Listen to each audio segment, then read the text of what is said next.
Second substitute House Bill 114, Second Amendment Preservation Act, Representative Green. This bill was heard in judiciary with a vote of 7-2 and 0. Representative Green. Thank you, Mr. Speaker. I have an amendment number 2, that I need to move. That's in order. This is online, has been public since yesterday.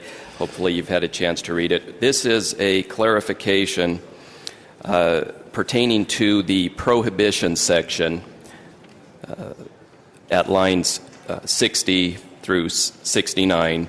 This would be a new Section 3 to clarify that these prohibitions against enforcement of federal statutes apply when two conditions are met. First, there's a conflict with state law, and second, that there's an attempt to enforce the federal statute against wholly interstate activity. Those were limitations that in the various discussions that I'd had seemed to be a very common concern and desire that the scope of this bill be unmistakably limited to intrastate activity. Thank you. The motion is to adopt amendment number 2. Discussion to the motion to amend. Seeing none, Representative Green for summation. I'll waive. Motion is to adopt amendment number 2. All in favor say aye. Aye. Those opposed say no. Motion passes. The amendment is adopted. Representative Green to the bill. Thank you. I thought where I'd start this morning is describing what this bill does not do. I know there's been a lot of media attention on this bill. Unfortunately, our good friends in the media haven't been as accurate as they might have otherwise been. The bill is not an attack on our federal government. It is not intended to portray or engender any anti-federal government sentiments. It is not a nullification bill. It does not nullify, does not even address current federal regulation. And it is not solely a message bill, although there is a message intended in it, but the bill has other legal benefits. What the bill is, and the other thing, it is not reactionary. I know that many in leadership in this state are concerned about us as a state being reactionary to activities that we see happening in Washington, D.C. That's not what this is. This is proactive, and it's prospective in nature.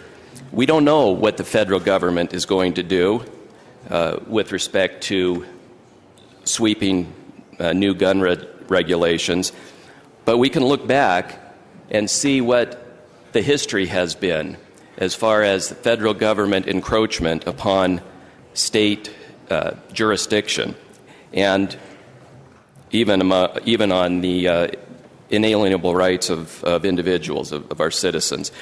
So what this bill attempts to do in its final version, and I might add that there have been numerous revisions, and I appreciate all of the work and the input that I've received from my colleagues here in this body. It has been invaluable, and your efforts and your concern has been appreciated. But what this final version does is to establish a framework that puts Utah in a stronger position to defend its jurisdiction as a state and to protect the unalienable rights of its citizens. And how does it do that? First off, if you're following along on the bill, starting at line 46, we reaffirm the primacy of state law in the area of public health and safety, or the general police power. That is not a position that, or an authority that we arbitrarily claim.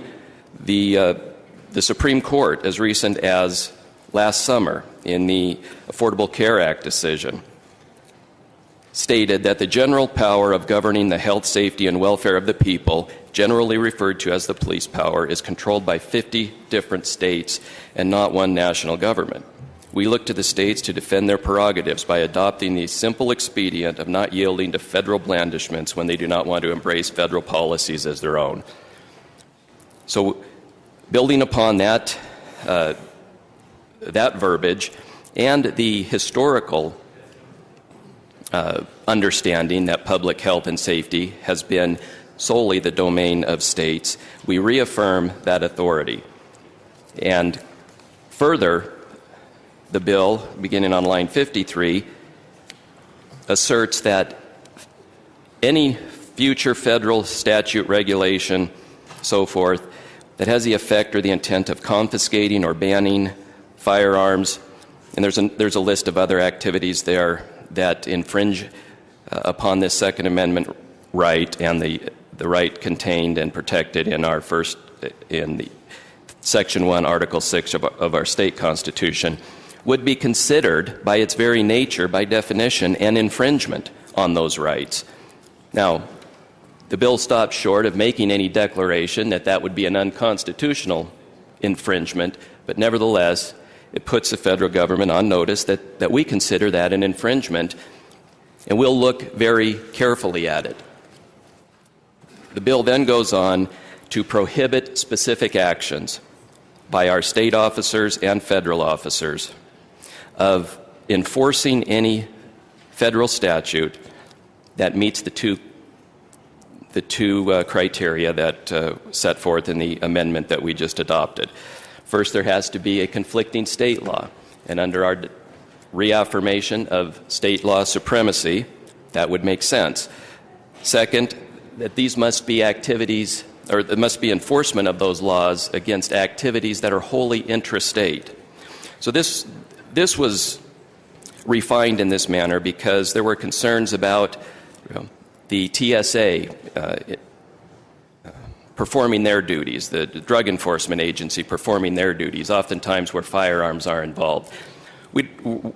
There's no intent of this bill to declare those activities unconstitutional or null and void. This is, again, prospective looking in anticipation of yet additional encroachments by the federal government. And it's unfortunate that when a state takes this position, there's a common belief that this is somehow rebellious, or this is defiance, or somehow unconstitutional. Let me just close by reading what our first Congress said. James Madison, in the first Congress under our new Constitution, in the introduction of the Bill of Rights, made this comment. He said, the state legislatures were the sure guardians of the people's liberty, that the security would lie in the state legislatures, which would jealously and closely watch the operations of the federal government and be able to resist every assumption of power more effectively than any power on earth can do. Two key points there I want to point out. To resist every assumption of power of the federal government. That's what we're doing, colleagues. We are resisting what I believe is commonly understood and agreed upon in this state to be an encroachment beyond the powers delegated to the federal government in the Constitution. And the second point there is that the state legislatures, it was considered that the state legislatures would be able to do this more effectively than any power on earth. Any power would include the Supreme Court or the federal courts. This is, in fact, the proper role of state government as understood by our first Congress. That discussion is on the records of Congress. We don't have to go back to founders' quotes that predate government. That is, in fact, on the records of Congress.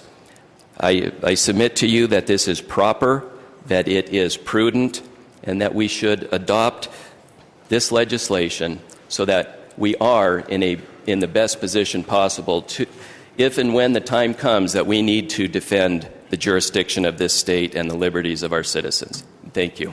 With that, I'll answer any questions. Thank you. Discussion to the bill. Representative Powell. Thank you, Mr. Speaker Pro Tem. I have a motion to amend the bill, please. That's in order. This would be in the new amendment of the good representative on line 69, and I can speak specifically to the wording since I don't see the new numbered lines yet of the new amendment yet, but it's a brief amendment. So the amendment itself says that prohibitions in this section apply only to the enforcement of federal statutes, orders, rules, and regulations that, and then there's a subpoint A. I would insert the words after the subpoint A, after the parentheses A, have been judicially declared to. So the amendment is have been judicially declared to. So the subpoint A will then read, have been judicially declared to conflict with state law. And I'd like to speak to that proposal. Okay, the motion, just let me restate this, is found on amendment number 2 on line 69, 3A. So it would read, have been judiciously declared to conflict with state law. Judicially. Sorry, judicially. that's what I said. Yeah. Oh, I said judiciously? Oh, I hope also I judiciously. actually meant to say judicially. Okay, so have been judicially declared to conflict with state law. Go ahead and speak to that. Thank you. Mr. Speaker Pro Tem, as I have thought about this bill for many weeks, I have been very pleased with the sponsors' attempts to refine and make better what has been proposed. And I want the sponsor to know that I believe strongly in the principles underlying this bill. I support this bill. I believe that the federal government generally does not have power to act in these areas. As I think through the scenarios of how our law enforcement officers will implement this bill, however, I am quite concerned with the scenario that has been described as dueling peace officers. If you read now on line 66, 67, 68, you see it says, an officer or employee of the federal government may not enforce or attempt to enforce any federal statute, order, rule, or regulation relating to the interstate ownership, possession, sale, or transfer of a personal firearm or firearm accessory, etc. I can imagine a situation where there is a law enforcement activity going on, at a building, at a home, on the streets, in a car, and let's say it's a drug enforcement area, or it's something that's enforcing maybe a kidnapping or whatever crime it might be.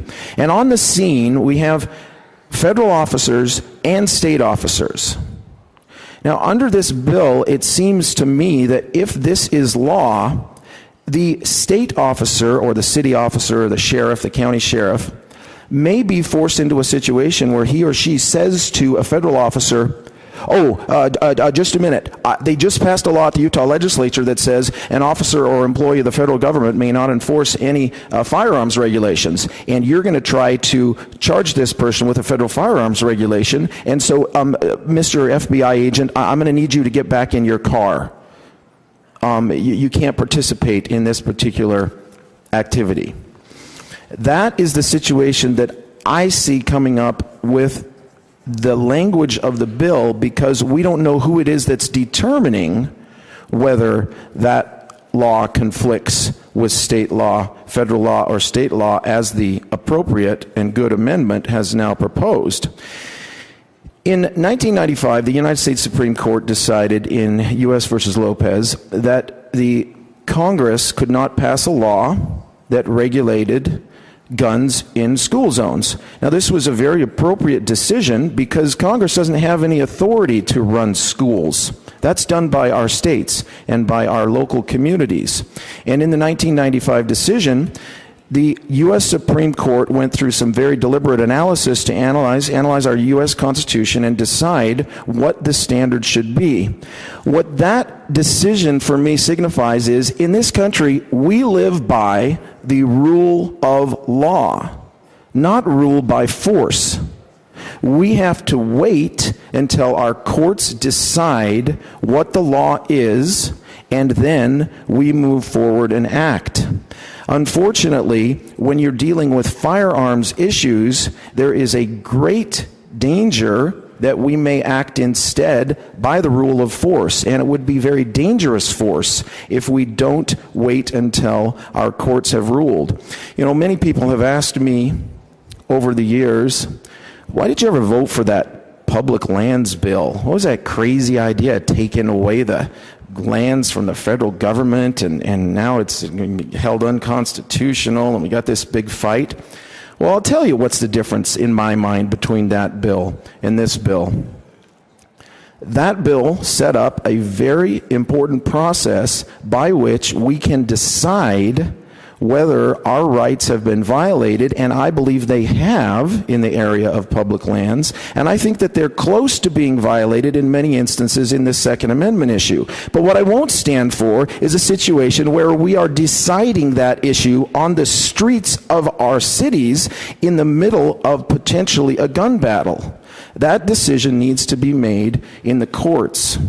Now, I understand there are people, including myself, who disagree with many U.S. Supreme Court decisions in these types of areas, and they say, well, maybe the U.S. Supreme Court will get it wrong, and we disagree with the U.S. Supreme Court.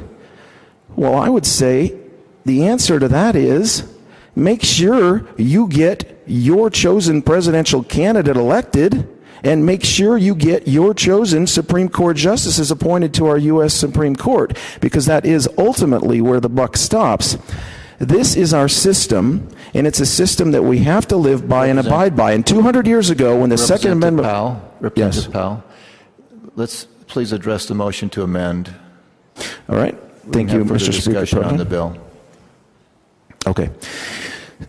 200 years ago, when our Constitution was set up, we decided not only would we have the language that this bill addresses, the Second Amendment, but we would have a court system. And I don't think anybody necessarily could foresee at that time the judicial system that we subjected ourselves to. So, Mr. Speaker Pro Tem, by inserting the language, have been judicially declared, I submit that we will have removed the specter of dueling police officers, and we will make an important statement that says these laws should not and ultimately will not be enforced in Utah once we understand which the conflicting federal and state laws are. And that is the purpose for my amendment. Thank you. Thank you. Representative Green to the motion to amend. Well, I oppose that amendment. I am as concerned as the good representative about conflicts between our federal and state officers. And for that reason, we have removed all penalty provision from the bill. There is no authority to arrest. There is no criminal violation associated with it. If this is a message bill, this is the part that is the message, where we are telling the federal government, don't try to enforce those laws here that we deem are contrary to our state constitution, the rights of our people, and ultimately our state law. I think that the representative has our governmental system backwards in his analysis. It is the duty of the legislature to pass law. That law becomes effective immediately upon signature by the government or by the governor, or override of a veto by the governor. We do not, as a practice, wait every time we pass a law to have a court tell us that it's valid. It is presumed valid under our authority as a legislature and the doctrine of separation of powers. If we were subject to a court for every law that we passed, this system wouldn't work. The judicial branch would essentially become the legislative branch. I'm all for honoring the orders of a court if and when a law we pass is challenged and struck down. But I think it's unprecedented in our governmental system to allow the courts to determine the validity of a law before it can become effective. So I oppose that on many grounds, but I think that in and of itself would be deemed unconstitutional because it violates the separation of powers. Discussion to the motion to amend. I see no further discussion. Representative Powell for summation on the motion to amend. Thank you, Mr. Speaker Pro Tem. I'll try to be germane and be brief. The good representative sponsor mentions that if this is a message bill, then this is the portion that's the message. Well, the problem.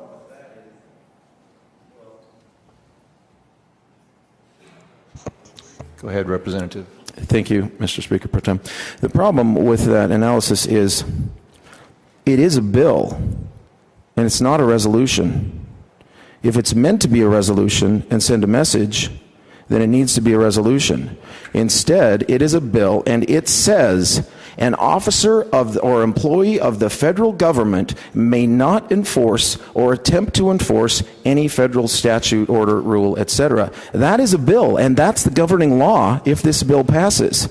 And therefore, our sheriffs and our police officers and our highway patrol in this state will be required to enforce that law. Now, I realize the amendment that has just been passed a few minutes ago says the prohibitions in this section apply only to the enforcement of federal statutes that conflict with state law.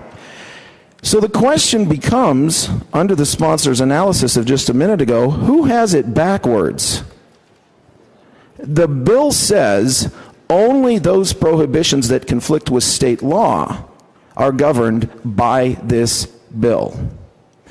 Now, who's going to decide under this bill which federal laws conflict with state law? I really respect my police officers in Heber City, but I don't know that they have the qualifications to be deciding in the spur of the moment, in a heated battle, wait a minute, is this one of those laws that conflicts with state law? Is this one of the federal? I'm not sure. Is this one of the laws where I shouldn't be enforcing or they shouldn't be enforcing? No, that's not a decision for the police officers to make. I understand the good representative says it's a decision for this legislature to make, but the good representative sponsor has written into the bill a judicial decision itself, only those that conflict with state law. Therefore, I think that we have to have this language. Once it has been judicially declared to conflict with state law, then those laws will not and cannot be enforced. But that's not a decision that can be made on the streets by dueling police officers. So therefore, if my amendment passes, I will be happy to vote for the bill. If the amendment does not pass, I won't be able to vote for the bill. Thank you, Mr. Speaker Pro Tem. Thank you, Representative Powell. The motion to amend is found on amendment number 2, line 69, 3A. So it will read, have been judicially declared to conflict with state law and. All in favor say aye. Aye. Opposed say no. No. The motion passes. The bill is amended. Division has been called if 5 or more will stand. We are in division. This is on the motion to amend.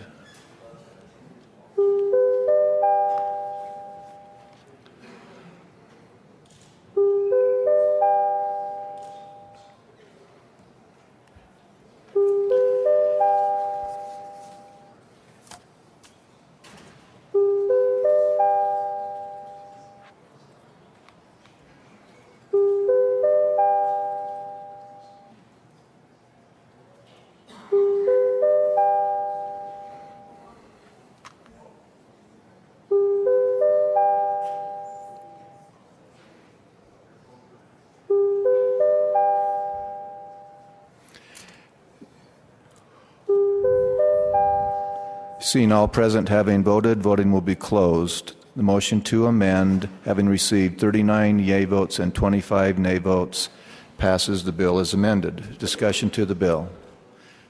Representative Ivory. Thank you, Mr. Speaker Pro Tem. This is an important question for many reasons, not the least of which has to do with the Second Amendment, but also Article 1, Section 6 of our Utah Constitution. In the bill at line 57 and 58, it references that we will stand up for and prevent any infringements on the Second Amendment, but then also Article 1, Section 6 of the Utah Constitution. I had passed out earlier sections of the Utah Constitution that are on point to this question before us this morning. Interestingly, not one of these provisions is found in the constitutional note to this bill. We have two constitutions. We have sworn one oath to both of them. Not one mention in the constitutional note of the Utah constitutional provisions. In Article 1, Section 1, and I think Article 1, Section 1 was placed as Article 1, Section 1, perhaps for a reason. All men have the inherent and inalienable right to enjoy and defend their lives and their liberties. The founders called that the first law of nature, that a right to life, liberty, and property without the right to defend those rights are meaningless. That was why we had the Second Amendment. Looking also at our Utah Constitution, Article 1, Section 6 is very different from the Second Amendment. And that begs the question, if they are different, which one controls? In Article 1, Section 6, it reads, the individual right, which clears up a lot of questions that seem to be bandied about nationally on the Second Amendment. The individual right of the people to keep and bear arms for security and defense of self, family, others, property, or the state shall not be infringed. Materially different from the Second Amendment. So which one controls?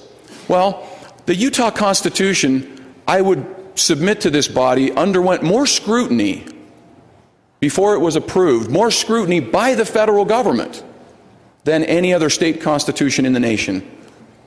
We began looking at statehood from 1849 all the way to 1896, and our Utah Constitution was scrutinized and approved by the federal government with the Second Amendment. How do we reconcile those? That's not in the constitutional note.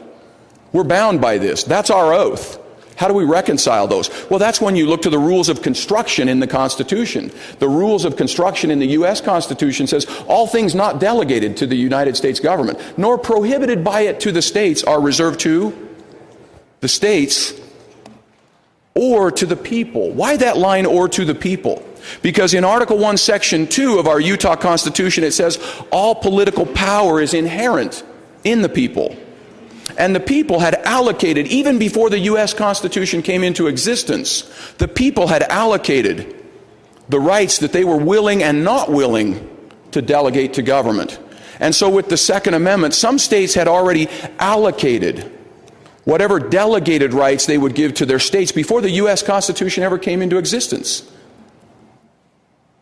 Particularly the first law of nature, the right of self-defense. And so in the Constitution, it says by its own terms, this is not within the purview of the federal government. This is a matter of the police power jurisdiction, as the good representative quoted the Supreme Court 4 months ago. This jurisdiction is possessed by the states and not the federal government. This independent power serves as a check on the arbitrary power of the federal government. But let's go back to Article 1, Section 1 and why they put that in as Article 1, Section 1. This is not about guns. This is about the mother, the young mother with 2 children, who, when a crowbar-wielding ex-convict breaks into their home and she retreats to the attic and has no other way to defend her home, her property, and her children, but by means that would equalize her weakness with the strength of the aggressor. This is about the 92-year-old World War II veteran who, when a young, strong aggressor breaks into his home, and he is no match for that aggressor. This is about his inherent, inalienable, the first law of nature right to protect his life and his property and his liberty.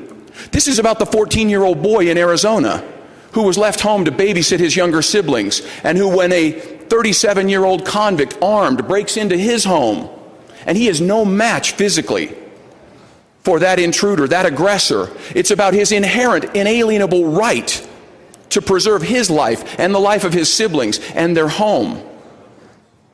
This is about Peter Maurer, who is a Utahn, who was in Arizona, who approached a car and said, "Can I help you?" thinking he would help these youths in the car. They stole his backpack and shot him and left him paralyzed. This is about Peter Maurer's unmatched ability to defend himself the next time he approaches a car to help someone and they intend him harm. This is about the rape victim in Colorado who was a concealed carry holder. And yet on the campus of her university they had safe zones and they couldn't carry guns because there were safe zones. They declared by law that it was a safe zone. And yet she was raped by an aggressor much bigger and much stronger, 100 feet from a police station that was closed. This is about us. When the 6th largest army in the world roams our streets heavily armed, nearly 1 million people in gangs in the United States heavily armed.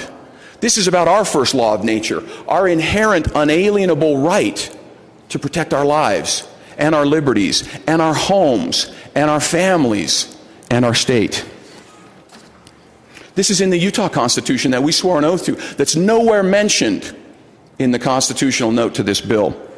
I would also cite you to a statement by a former Utah Supreme Court Justice Dallin Oaks, talking about the divinely inspired nature of our Constitution. He says, U.S. citizens have an inspired Constitution, therefore what? Does the belief that the Constitution is divinely inspired affect citizens' behavior toward law and government? It should and it does. U.S. citizens, and more particularly their representatives who have sworn the oath, it says they should be familiar with the great inspired fundamentals, and he listed 5 of them. Separation of powers that was mentioned here earlier. The individual guarantees of the Bill of Rights, directly implicated by this. The structure of federalism. Back to jurisdiction and the decider that the Supreme Court 4 months ago just said. This police power, the power over health, safety, welfare, the right to protect the lives, liberties, and properties is possessed by the states and not the federal government. It's an independent power to check the arbitrary power of the federal government. States are separate, independent sovereigns. Sometimes they have to act like it. The sovereignty of the people and the rule of law. And then he says they should oppose any infringements of these inspired fundamentals.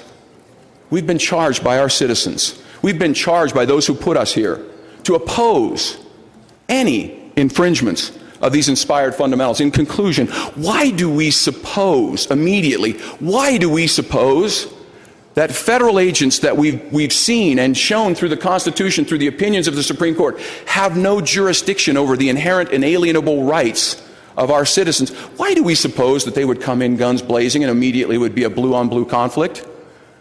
Why do we suppose that of federal agents? The principles of federalism up until the 90s, when there was a conflict in the governing partnership, partners would do what partners would do, and they would discuss the conflict, not come in guns blazing.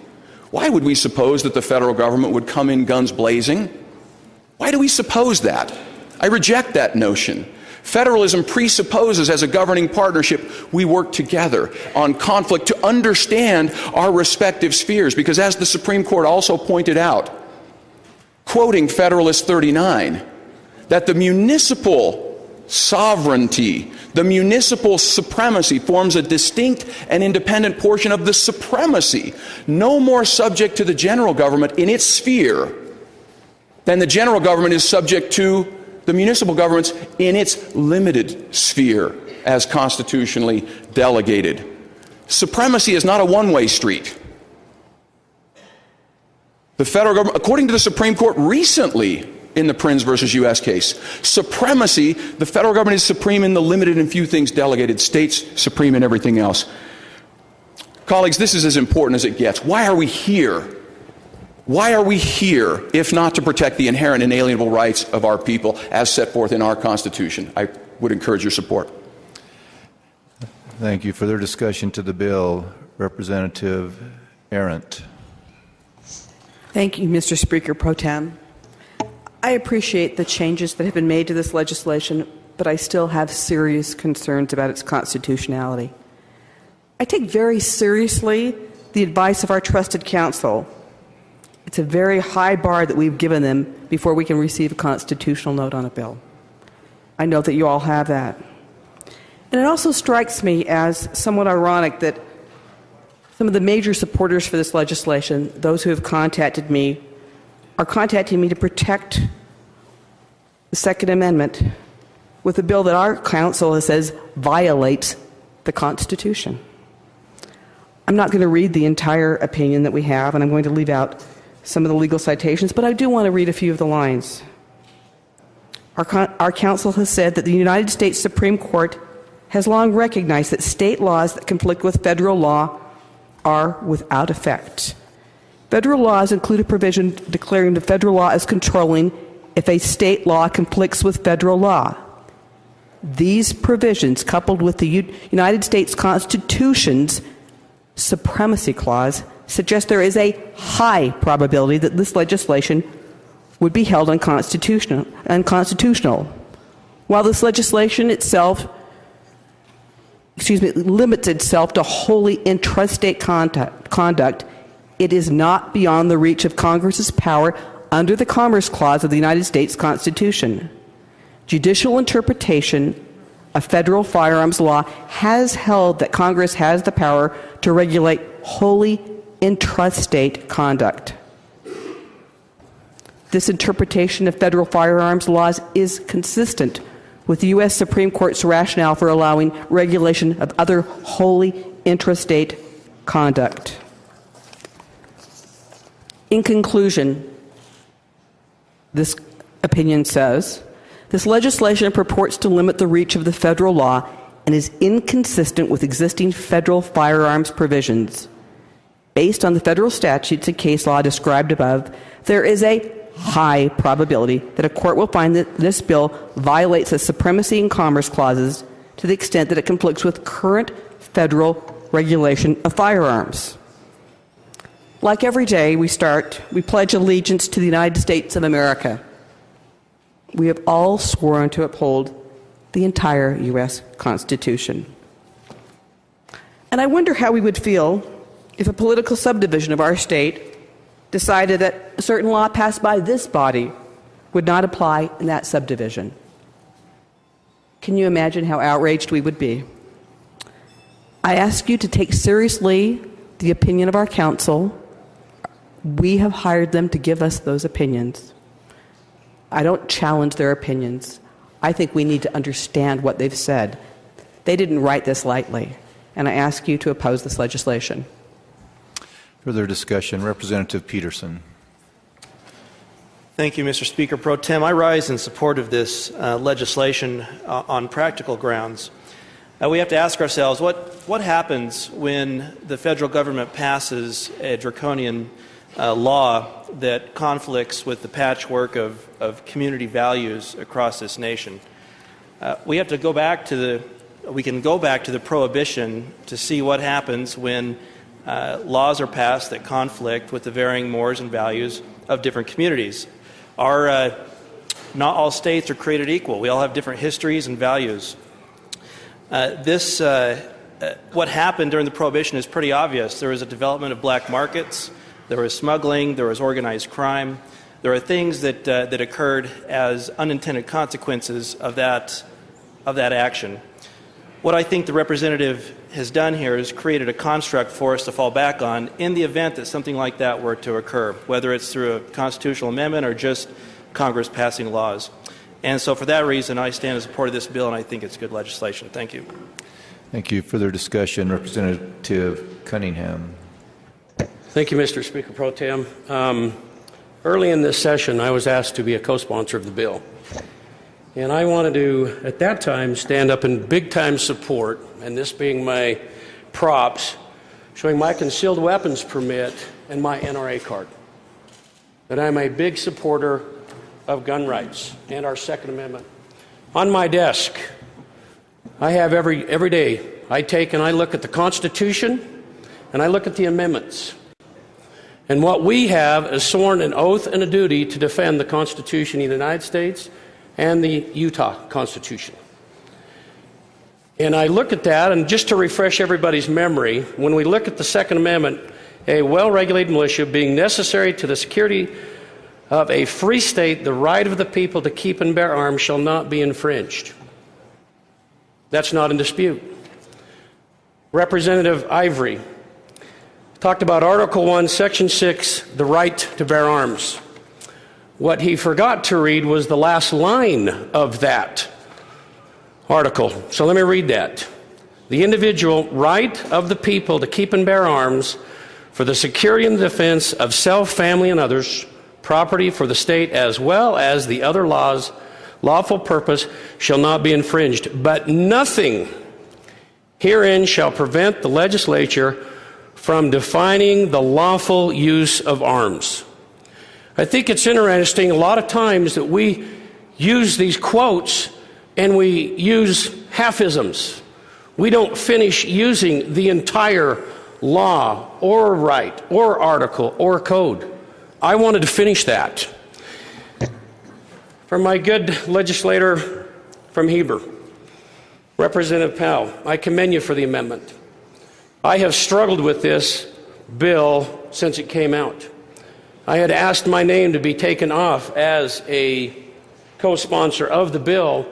Once I realized, and it's an early lesson for me learned, be very, very careful of co-sponsoring a bill once it goes through committee and discussions and amendments, that it may not be what you signed on at the very beginning.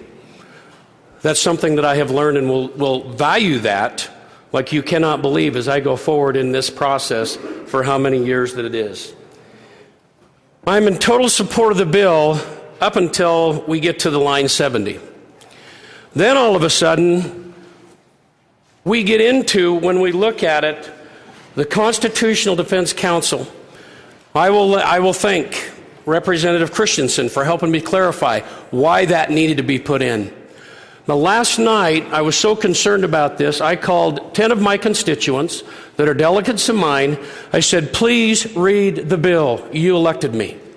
They are the same ones that answered my voter questionnaire that talked about, please defend our rights against the federal government, to keep our state sovereignty where it needs to be. I'm in total favor of that. I believe in that.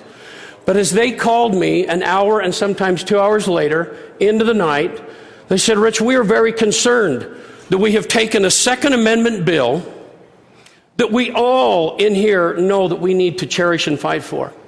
But then when we started getting to, and they started asking me questions, why would we put this bill, so important, so sacred to us, to defend what we have, and we look at legal issues relating to the rights of the Social Institutional Trust Fund, a disagreement with other states regarding the use of ownership of water, okay?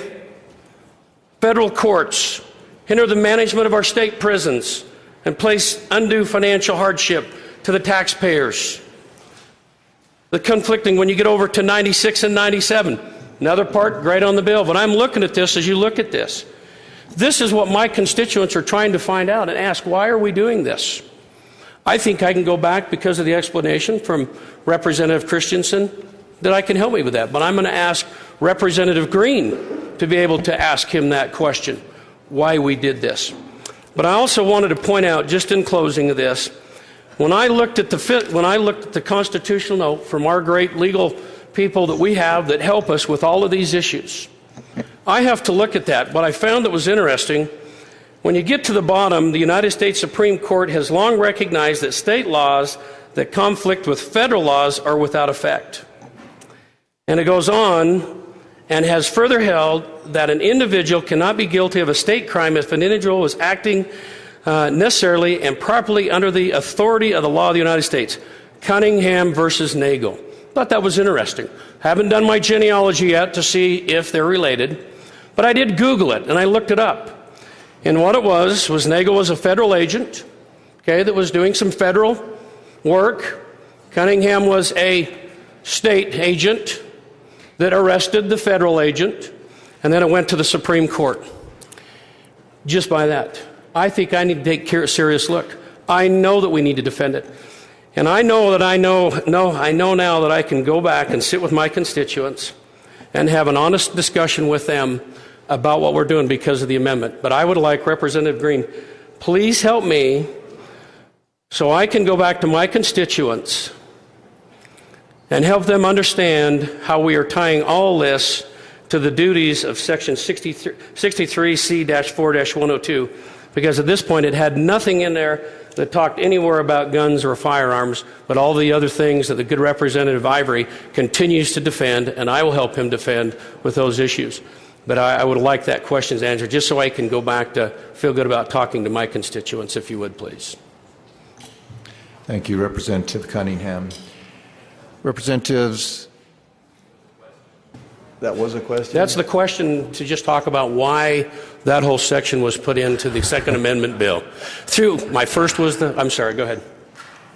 Let me just interject briefly here and a gentle reminder of our practice, and also in Masons, when you are referring to another representative on the floor, we do not refer to the representative by name. You refer to them where they're from or their district. The impassioned discussion is great. You keep that in mind. So, Representative Green, will you yield? Okay. Go ahead and respond. Thank you.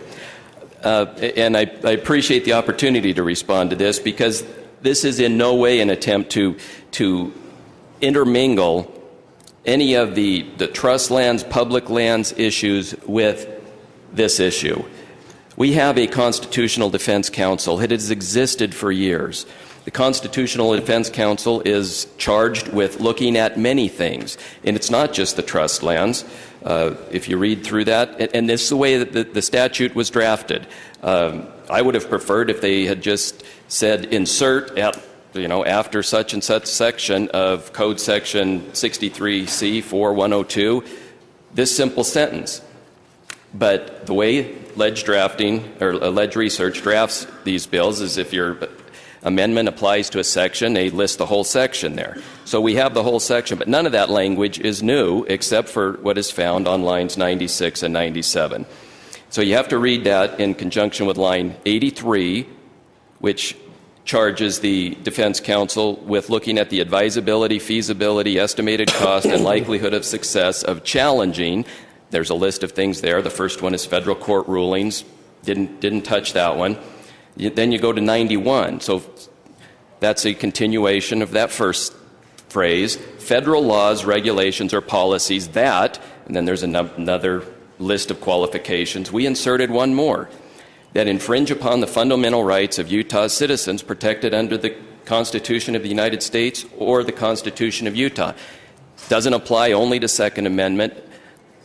For instance, if the federal government wanted to address gun violence by stripping us of our First Amendment right of assembly, because the vast majority of gun violence is related to gangs and drugs, we probably have a better chance of reducing that violence if we just made it a law to assemble, to associate in gangs. But I'd be right back here with the same bill, because that's an infringement upon our First Amendment right. So this provision I'm putting in here would also be implicated in that context. So any right, fundamental right of the citizens of this state or the state itself can now be looked at, analyzed by the Constitutional Defense Council. That's all that is. Follow up? Representative Cunningham, that is your time. Okay. Can I apologize to my good representatives on the incorrectness? Representatives from Sandy, West Jordan, and Utah County, and the rest of the body. I thank you. No apology is needed. It's a good reminder for all of us. Thank you. In defense of my colleague, it's difficult for those of us who are first year where we don't know all of the districts. So I've made that mistake myself. Representative King.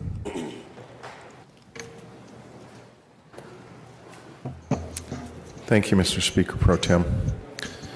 First, we've heard this bill a number of times in the Judiciary Committee, had some good discussion about it there. One of the things that I appreciate very much is the amendment from my colleague from Wasatch County. I think that helps make this bill a lot less bad than I think it already is.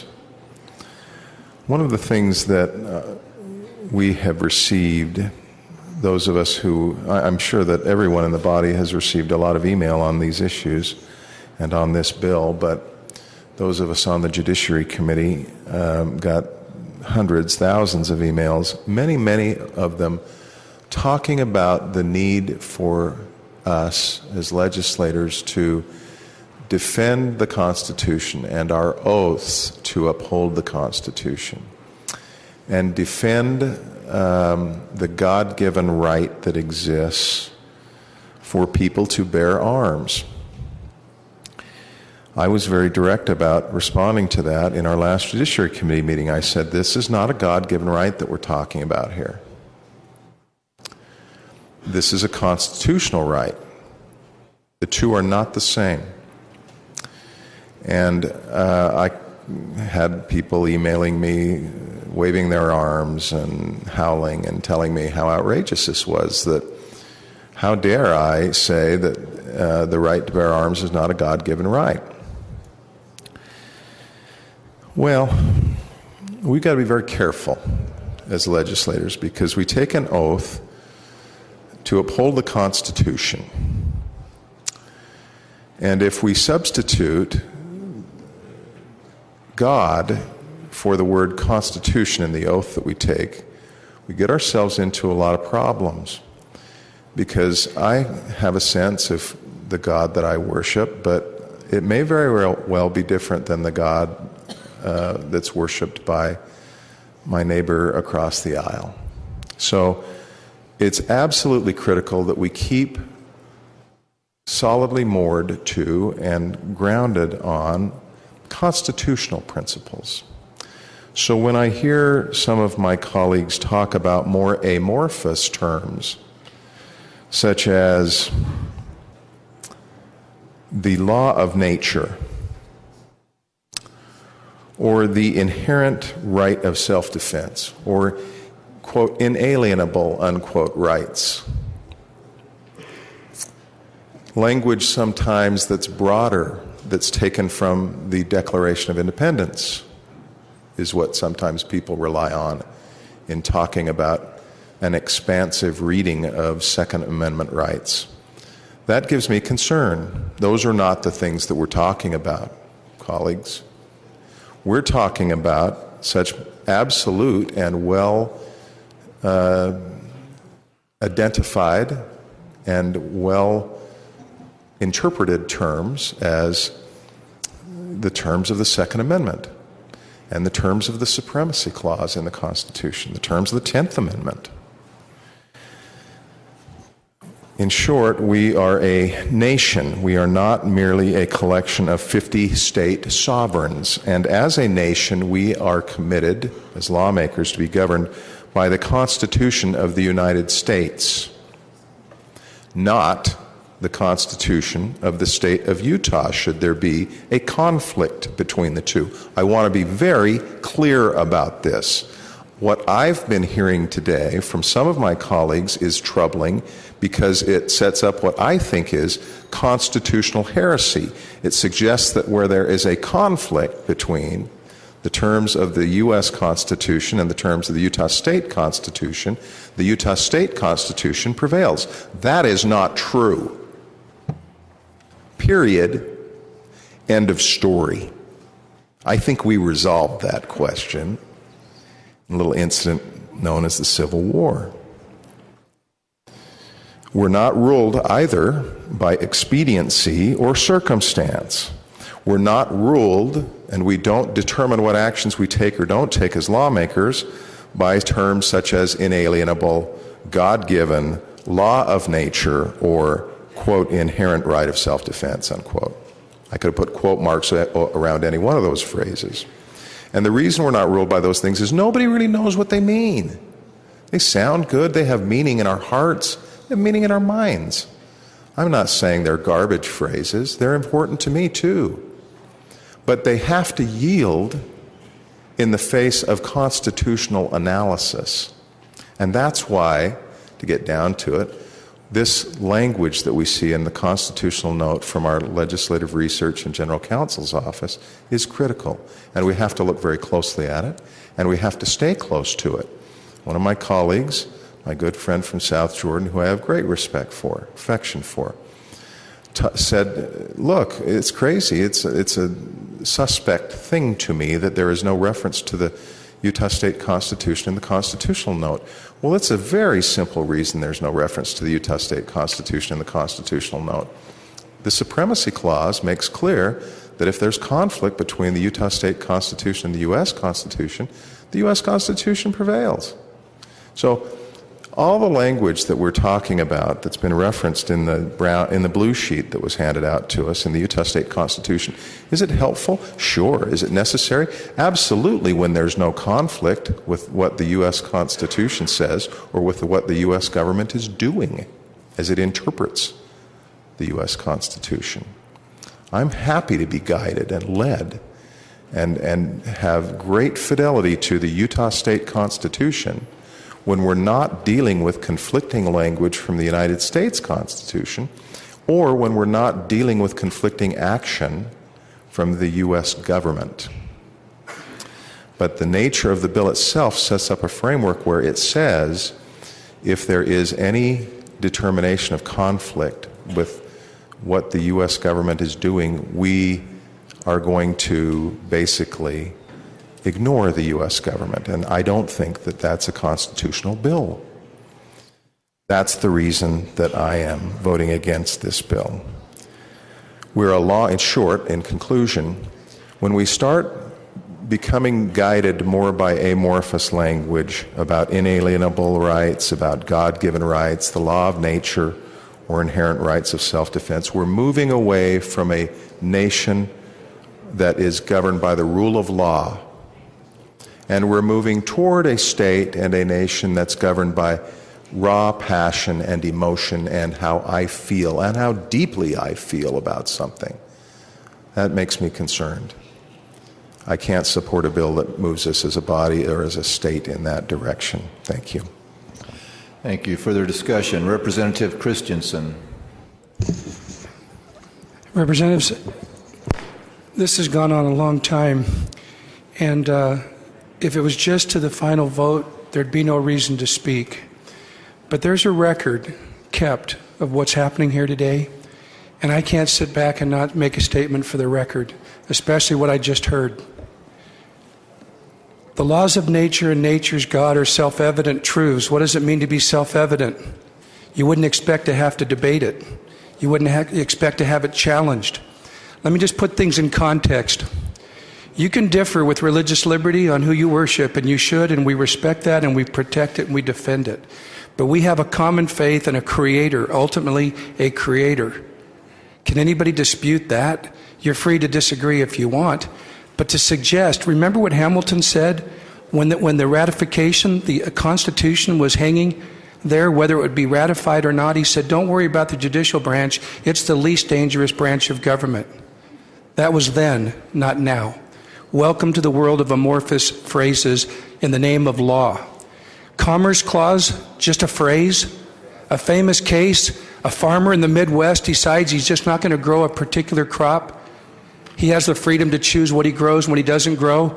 And they say, oh no, you're impacting commerce. You depleted the supply, and there's a cause and effect, and somehow in some other can you imagine the twisted thinking? And we just saw the whole process. G.K. Chesterton was a famous Catholic writer in 1900s, mentor of C.S. Lewis, George MacDonald. You know what he said? He said, the problem of our day, fast forward to our day, he says all of the virtues have been severed from their natural, self-evident context and allowed to roam aimlessly throughout our society to the point that they've now been turned into their very opposite. And all you have to do is take words like tolerance, fairness, diversity, equality, and you can support and advocate anything. And you will see other issues. You'll see a society that was founded on morality and virtue and religion, said all the founders, and you'll see that the quest for public virtue in our day is becoming increasingly difficult. And so when Adams himself, who was called the Atlas for Independence, when he says that the Constitution was designed for a moral and religious people and it's unsuited for any other, Watch those virtues be turned into their very opposites. Why? Because they've been severed from their natural context and allowed to roam aimlessly. Now we can come back to guns. And I too, having been here longer than a year, I need a GPS to be able to meet that rule of procedure so I can identify all of you that I know by name but have to identify by geography. So I apologize for that common mistake as well. The reason the Constitutional Defense Council section is in the code, if you look at the opening sentence, it just says it's an advisory council that assists the governor on the following issues.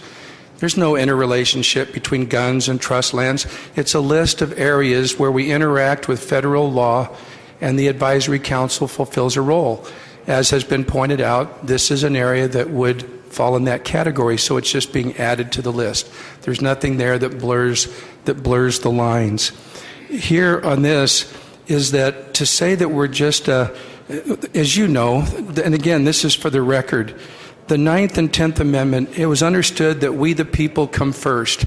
If we the people did not expressly, specifically, in the most limited way, give rights and powers that we have, those self-evident, retained, unalienable rights from our Creator, if we did not give those in a specific, limited way to the states, we kept them. The people come first. Then the states, who created the federal government, then the 10th Amendment. If we, the states, didn't specifically give it to the federal government, we kept it. So it's God first, the Creator, the people, the state, the federal government, but it's all been turned on its head. The feds come first, the states come second, the people come third, and can anybody find the Creator? And so we'll make our isolated decision. I'm not advocating a chaotic, orderless society, not at all.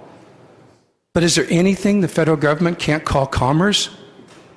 When 50 states come together and are connected from sea to shining sea, is there anything when people try to exercise their common rights? Now, when you look at the Utah Constitution, and we've trivialized it, I saw a proposed amendment where we were supposed to, with all due respect, someone thought that the constitutional notes, that you have to ask the people for permission to talk to their children about school supplies, and it might require a constitutional amendment. One of us might be told that that's the only way you can accomplish that result. Thankfully, we've been able to accomplish it. We're budgeting for school supplies. We don't have to go amend our state constitution, strain over words like that. But if you look at your Article 1, Section 6, when you look at the state constitution, look in your codes, but look at the year. The ones that I cherish are the ones that still say 1896. Look how many don't. This one says 1994, I believe it is. That's when that extra little phrase was added. And the extra phrase was to state the obvious, that we, the people of Utah, ought to be able to pass laws within our state with regard to that cherished Second Amendment right. And so we'll vote on it, whether it makes good sense or not. But I can't leave on the record an unchallenged assertion that the laws of nature are something that we apologize for, retreat from, and call vague, amorphous language. It's anything but. And we must uphold the laws of nature. Nature's God, and that is a great passion of mine, in case you can't tell. Thank you very much. Thank you. Further discussion, Representative Jerry Anderson.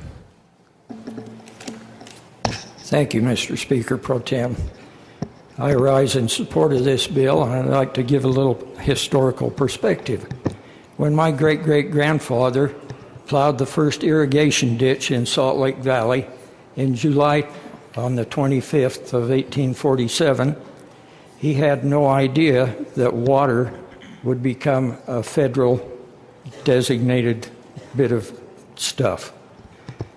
When I go out in my 2 1/4 acres and start to irrigate, I have to consider whether the Army Corps of Engineers will come in and tell me what I can water and how much, because it's navigable water coming down my ditch.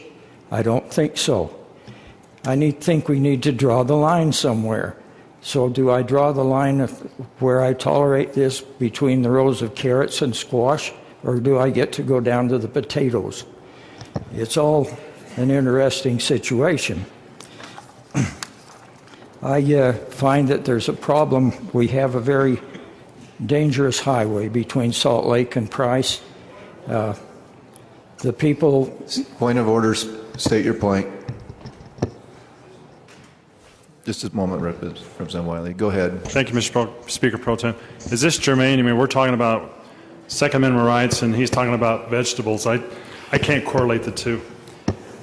Representative Anderson, go ahead. Thank you, Representative. Keep your comments to the bill. It comes down to the water section in the bill that is designated, and I feel this is certainly germane. Anyway, we have a situation where we have a very dangerous highway, Highway 6, and because of water rights and disputes, we're not able to make that a more safe highway because we have to consider the wetlands, and that's a problem. Anyway, I'm thankful for this bill to really tell us where we can stand as citizens in this state, and I hope we can draw the line and say that's enough. This is where we quit. Thank you, Representative Anderson. Representative Gibson. Thank you, Mr. Speaker Pro Tem. If this body would indulge me, I'd love to call previous question. Previous question has been called, which will end debate. All in favor say aye. Aye. Opposed say no. No. Motion passes. Representative Green for summation. Thank you. I passed out, it's been a couple weeks now, but every one of you should have received this little booklet on your desk. I hope you've had a chance to read it. It's a quick read. It summarizes a case, Mack and Prince versus the United States of America. And there are some very helpful and instructive discussions from that case. I just want to sum by calling your attention to a few. Again, I want to reiterate, this is not a Second Amendment bill. This is a federalism bill. And therefore, I appreciate the comments of my colleague from Duchesne. But this is the system that our Constitution establishes. It was unique in its day and unique in this day. It is incontestable that the Constitution established a system of dual sovereignty. The framers rejected the concept of a central government that would act upon and through the states, and instead designed a system in which the state and federal governments would exercise concurrent authority. The separation of this power into two spheres is one of the Constitution's structural protections of liberty. Hence, a double security arises to the rights of the people. The different governments will control each other at the same time that each is controlled by itself. Now, that's a quote from Federalist 51, but nevertheless, the Supreme Court, found it instructive and on point. So we have language from our Supreme Court that there is to be a controlling of each government by the other. This was in 1997. We have the words on the records of Congress from our first Congress of James Madison telling the state legislatures that it was their duty to resist and that they were uniquely situated to resist every assumption of power by the federal government. So it troubles me that when we do the very thing that we as a state were established to do, to be a check on the federal government, to resist federal encroachment and to control the federal government, there are constitutional concerns. Yet there are no constitutional concerns when the federal government decides it will unilaterally and arbitrarily expand its authority into areas that were clearly not delegated to it in the Constitution, and in fact into areas where there are strict prohibitions in our Constitution.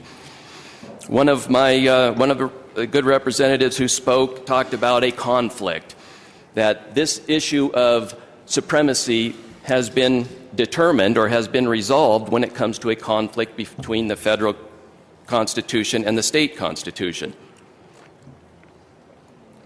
I would agree. But do we have a conflict? I would submit that we do not, particularly in this area of the Second Amendment. There is a strict prohibition. The right of the people shall not be infringed. Now, there's a conflict because the federal government, as the arbiter of its own power, has decided that that doesn't mean shall not be infringed. That means infringement is allowed up to the point we say it is. But if you read the two constitutions, compare them side by side, there is no conflict. This is our duty to push back where the federal government continually expands its own authority, and as a direct result of that, the authority of the states contract. I don't see this as rebellious. I don't see this as improper, and I would hope that you would not. The point was raised about the constitutional note associated with or attached to this legislation, and it was spoke of as if it was dispositive or conclusory. The very introduction of it says that it is not, that it is provided to assist the legislature, each one of us and us combined, in making our own determination as to the constitutionality of this bill. It's not conclusory. It's not intended to be. It is not a Supreme Court decision. What we are contemplating doing here today is the precise duty and function for which we as a state were established. We have a terrible problem in Washington, D.C. Our budget is out of control.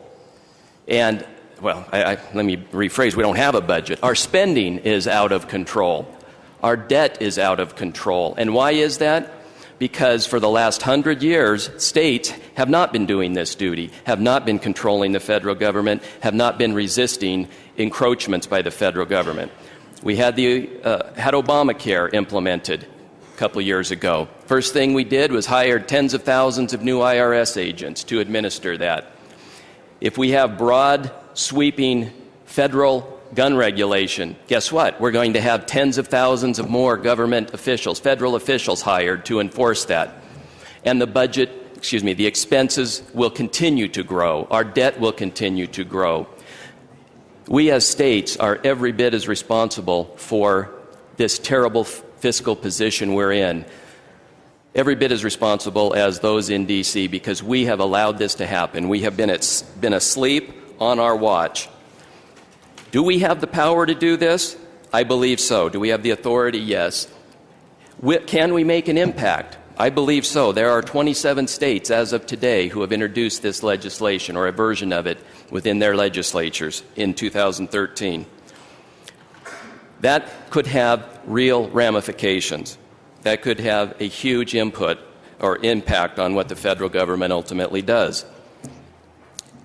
We don't have to look any further back than the last decade when the federal government implemented the REAL ID Act. Quickly, a majority of the states enacted state legislation refusing to cooperate with it. There was an implementation date set that came and went because the states refused to cooperate. It was pushed back a couple of years. That date came and went.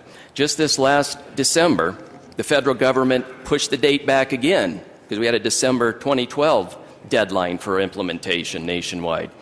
Federal government this time, realizing states weren't going to comply, they replaced the existing date with a date of uncertainty. So it's just been, the implementation has been postponed indefinitely without a new date of implementation being set. This is the power we have as states. This is a golden opportunity. States are waking up and realizing that it is our fault as much as our federal government's fault that we are in this position we are in as a nation. And we have the power to do something about it. This is one step.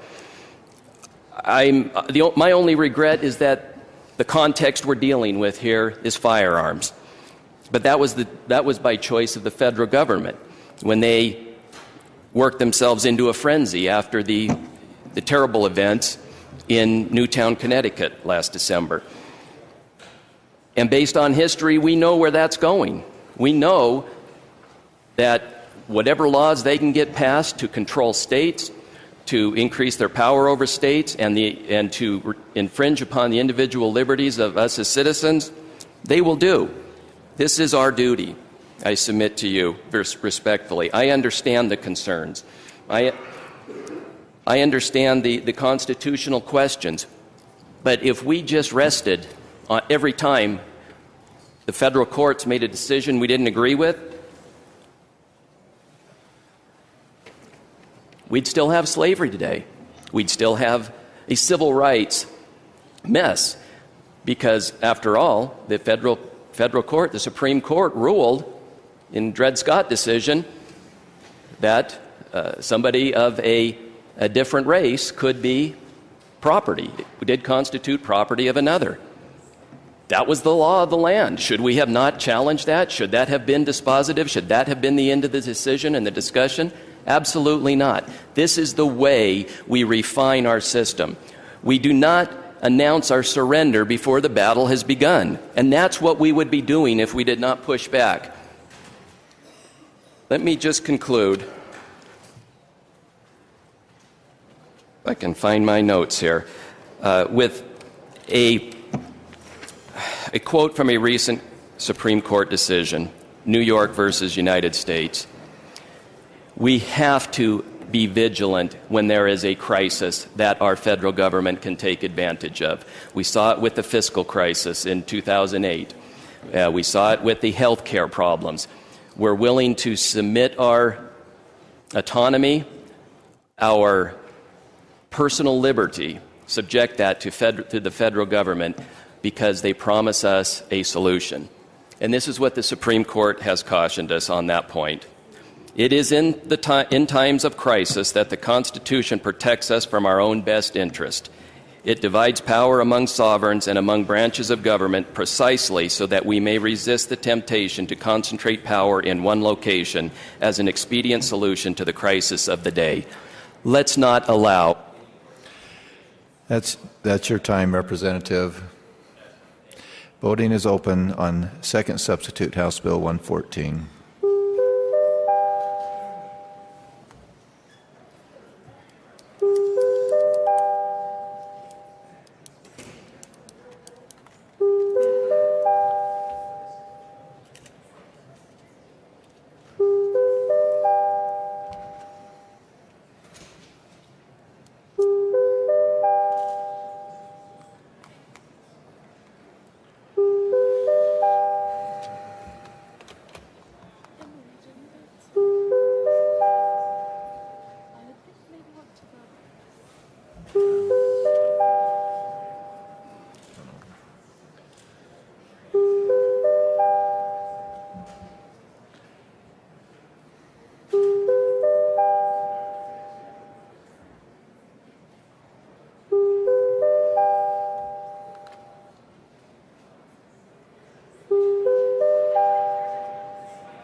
Seeing all present having voted, voting will be closed. Second substitute House Bill 114 having received. Representative Mathis requests leave of the body to cast an aye vote. All in favor say aye. Aye. Opposed say no. That will be noted. Voting will be closed. Second substitute House Bill 114, having received 49 yea votes and 17 nay votes, has passed this body and will be transmitted to the Senate for further consideration.